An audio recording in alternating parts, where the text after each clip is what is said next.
ये जो लेटर जारी हुआ उसके बाद उत्तर प्रदेश की राजनीति गरमा गई है, कैसे देखते हैं उस पत्र को? मैंने तुरंत चीफ सेक्रेटरी को भेजा और चीफ सेक्रेटरी से बात मैंने की कि इसको तत्काल मुख्यमंत्री से अवगत कराइए। मैं आज भी कह रहा हूं कि मुसलमानों के दुश्मन मुसलमान हैं। राजा को पता नहीं मुसहर बन बांट ले तो राजा क्या करेगा। उत्तर प्रदेश में पंचायती राज विभाग की तरफ से एक ऐसा फरमान जारी हुआ जिसके बाद उत्तर प्रदेश की राजनीति गर्म हो गई है। फरमान ये जारी हुआ कि 57,000 जो अवैध कब्जेदार हैं, विशेषकर जाति यादव का नाम उसमें लिखा गया और धर्म मुस्लिम धर्म का लिखा गया। इसके बाद तमाम जो विपक्षी पार्टियां हैं वो सत्ताधारी पार्टी के ऊपर हमलावर हैं। हमारे साथ बात करने के लिए पंचायती राज और अल्पसंख्यक कल्याण मंत्री ओपी राजभर जी मौजूद हैं। ये जो लेटर जारी हुआ उसके बाद उत्तर प्रदेश की राजनीति गरमा गई है, कैसे देखते हैं? उसके बाद हालांकि अधिकारी को सस्पेंड कर दिया गया लेकिन मामला तूल पकड़ता जा रहा है। देखिए, ये अधिकारी की लापरवाही, कल जब मुझे जानकारी हुई तो मैंने तुरंत अपने प्रमुख सचिव पंचायती राज से पूछा जी। तो उन्होंने कहा कि ऐसा कोई आदेश हम लोगों ने जारी नहीं किया है। फिर डायरेक्टर से पूछा, विशेष सचिव से पूछा तो उन लोगों के संज्ञान में ये बात नहीं थी। तो फिर उस पत्र को मैंने तुरंत चीफ सेक्रेटरी को भेजा और चीफ सेक्रेटरी से बात मैंने की कि इसको तत्काल मुख्यमंत्री से अवगत कराइए। फिर प्रमुख सचिव गृह संजय प्रसाद जी से बात हुई, फिर अवनीश अवस्थी जी से बातचीत हुई, फिर ये मैसेज मुख्यमंत्री जी के यहाँ गया तो मुख्यमंत्री जी ने एक वहाँ से आदेश किया कि जो ये यशवंत सिंह ने जो शासनादेश जारी किया इसको निरस्त करिए और उसको सस्पेंड करिए। तो 12 बजे रात को दफ्तर खुलवा करके उनको सस्पेंड किया गया, उस आदेश को निरस्त कर दिया गया। विपक्षी पार्टियां कह रही हैं इस मामले को लेकर हम कोर्ट जाएंगे। अब वो स्वतंत्र हैं। जब सरकार ने फैसला ले लिया कि वो उसको दंड भी दे दिया गया और जो आदेश था उसको निरस्त कर दिया गया, तो अब वो कोर्ट लेके जाएं चाहे जहाँ जाएं तो वो तो स्वतंत्र है भैया, कहीं जा सकते हैं। अखिलेश यादव का बयान आया, भारतीय जनता पार्टी के लोग ज़्यादातर जो अवैध ज़मीनें हैं, जो तालाब हैं, जो नाले हैं उसके ऊपर कब्जा कर रहे हैं। तो लिख के देना चाहिए कि मौखिक बोलने से होगा। कोई बात अगर उनके संज्ञान में है तो उसको लिखित दे, रिटेन में दे। सरकार कार्रवाई करने से पीछे हो तो बतावें। जिस तरीके से लेटर में ये लिखा गया था मुस्लिम और यादव समाज के जो लोग हैं वो अवैध कब्जा करें हैं, उनके ज़मीनें खाली कराई जाएं। अब उनका कहना भारतीय जनता पार्टी के लोगों ने ज़्यादा कब्जा करा है। मुख्यमंत्री योगी आदित्यनाथ ने खुद मन से बोला था रवि किशन के लिए कि इन्होंने नाले पे घर बनाया हुआ है। देखिए, बोला था लेकिन कोई लिख के दे, कार्रवाई के लिए लिखा पढ़ी चाहिए, कहना अलग बात है। जो ये जरूर है कि जिस अधिकारी ने गलती किया बगैर मंत्री को संज्ञान में लिए, प्रमुख सचिव और डायरेक्टर विशेष सचिव किसी को जानकारी न दिए अपने मन से एक आदेश जारी कर देना, तो उसकी सज़ा भी उसको मिली, उसको सस्पेंड कर दिया गया। और जो आदेश वो किया था उसको मुख्यमंत्री जी के निर्देश पर हम लोगों ने उसको 12 बजे रात को उसको जो आदेश था उसको निरस्त कर दिया है। हालांकि मामला आपके मंत्रालय से जुड़ा हुआ है लेकिन कुछ जो प्रवक्ता हैं, कुछ नेता हैं वो कह रहे हैं कि इसके पीछे आपकी मंशा साफ नहीं थी। राजा को पता नहीं मुसहर बन बांट ले तो राजा क्या करेगा हैं? आप बताइए कि उस अधिकारी को उसके ऑफिस में बैठने वाले सचिव, विशेष सचिव, डायरेक्टर को खुद नहीं पता है। मान लीजिए प्रमुख सचिव दूरी थोड़ा बैठते हैं, हम लोग खुद ही आजमगढ़ में थे। अब आए तब अगर वो हमको बताया नहीं होता कि वो हमको किसी हमारे मित्र ने उसको हमको व्हाट्सएप किया कि एक ऐसा आदेश जारी कर दिए हो, हमके उसमें कहाँ लिखा है बताओ, हमारा कोई आदेश है? क्या नहीं, आपका नहीं, हमको फिर हमको क्यों करे भैया? तो हम अभी आपको बताते हैं। तब जब मामला चारों तरफ बताया गया, मुख्यमंत्री तक अवगत कराया, तो अवगत कराने के बाद मुख्यमंत्री ने स्वतः संज्ञान में लेकर के वहाँ से कहा कि तत्काल इसको जो है आदेश को निरस्त कराइए और आप ऑफिस खुलवा करके इसको सस्पेंड करिए। ऐसे कई अधिकारियों को देखा जा रहा है जो नंबर बढ़ाने के लिए ऐसी हरकतें कर रहे हैं। जैसे अभी एक लेटर वायरल हुआ, कुछ अधिकारी हैं जो पैर दबा रहे हैं, कुछ अधिकारी हैं जो सरकार को खुश करने में लगे हुए हैं। ऐसे अधिकारियों पे कैसे कार्रवाई करेगी सरकार? भाई हमारे यहाँ तो देखिए, हम जिस विभाग में हैं, अधिकारी ने गलती किया उसको सज़ा मिल गई, जो आदेश जारी किया उसको निरस्त भी कर दिया गया और विभागीय जाँच भी बैठा दी गई। ऐसा कैसे हुआ? क्या इसके पहले भी और कोई इस तरह के शासनादेश तो नहीं किया है?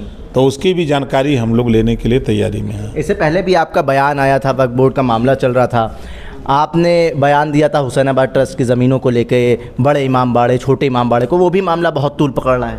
नहीं, वो गलत तूल पकड़ा रहे हैं। मैं आज भी कह रहा हूँ कि मुसलमानों के दुश्मन मुसलमान हैं, जो मजबूत मुसलमान हैं वही मुसलमान गरीब मुसलमानों के दुश्मन हैं। आप बताइए, भारतीय जनता पार्टी की सरकार यूपी में आज 8 साल के ऊपर हुआ, और इसके पहले वक्फ बोर्ड का चेयरमैन कौन होता था? मुसलमान। उसके मेंबर कौन होते थे? मुसलमान। एक गरीब मुसलमान को बता दें या एक गरीब महिला मुसलमान को बता दें वक्फ बोर्ड की संपत्ति मतलब अल्लाह की संपत्ति। आपने अल्लाह की संपत्ति करोड़ों की लाखों में बेच करके और दबा लिया। और सर, हम तो यही कह रहे हैं कि आप अगर अल्लाह की संपत्ति को बेच रहे हो तो जो अल्लाह के बंदे हैं, जो कमज़ोर हैं, जिनके पास ज़मीन नहीं है, जिनको शिक्षा के लिए पैसा नहीं है, जिनको खाने के लिए नहीं है, उनकी व्यवस्था के लिए भी तो दो। तो विरोध वो लोग कर रहे हैं जो मुसलमानों का हक लूट रहे हैं। आपने कहा था कि बड़ा इमामबाड़ा छोटा इमामबाड़ा जो ऐतिहासिक जगह हैं वो ट्रस्ट की नहीं है।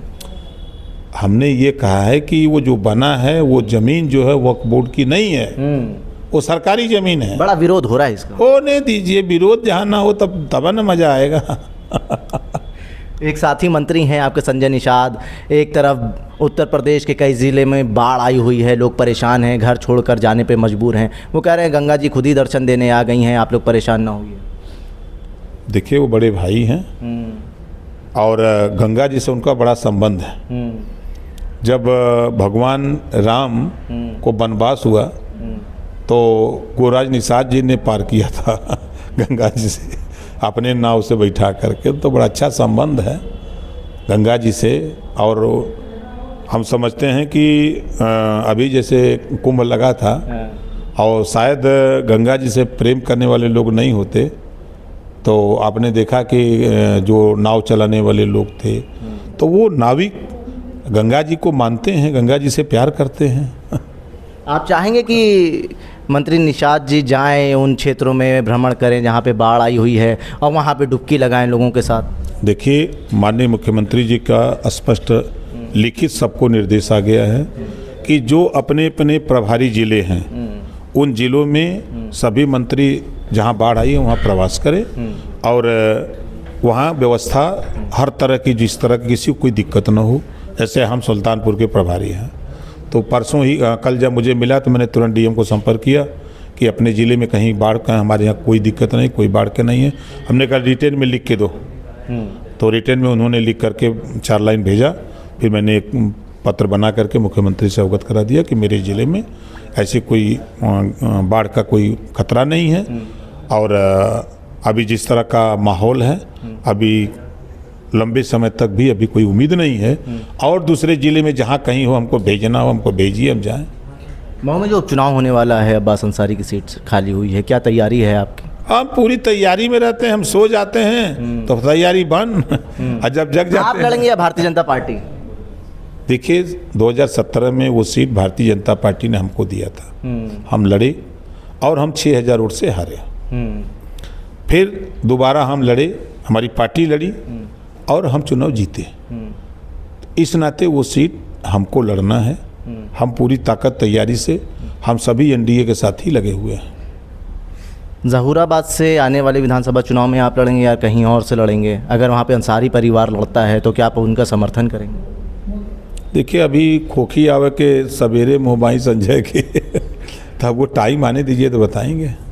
अब्बास को लेके आप कोर्ट जाने वाले थे? गए हैं, कोर्ट गए हैं, हाई कोर्ट। मामला फैसला सुरक्षित रखा हुआ है। अभी छोटे भाई की गिरफ्तारी हुई है, कुछ कहेंगे? नहीं, देखिए, जो प्रकरण सामने आया है तो अपनी मां की दस्तखत करने का आरोप लगा है। तो न्यायालय में जब जांच हुई तो जांच में जिस दिन दस्तखत हुई है उस दिन पुलिस 50,000 का इनाम घोषित किया, वो फरार है। तो उस बीच दस्तखत कैसे हो गई? तो दस्तखत पर जब तहकीकात हुआ तो पता लगा कि दस्तखत उमर ने की है। अंसारी परिवार आपके टच में है?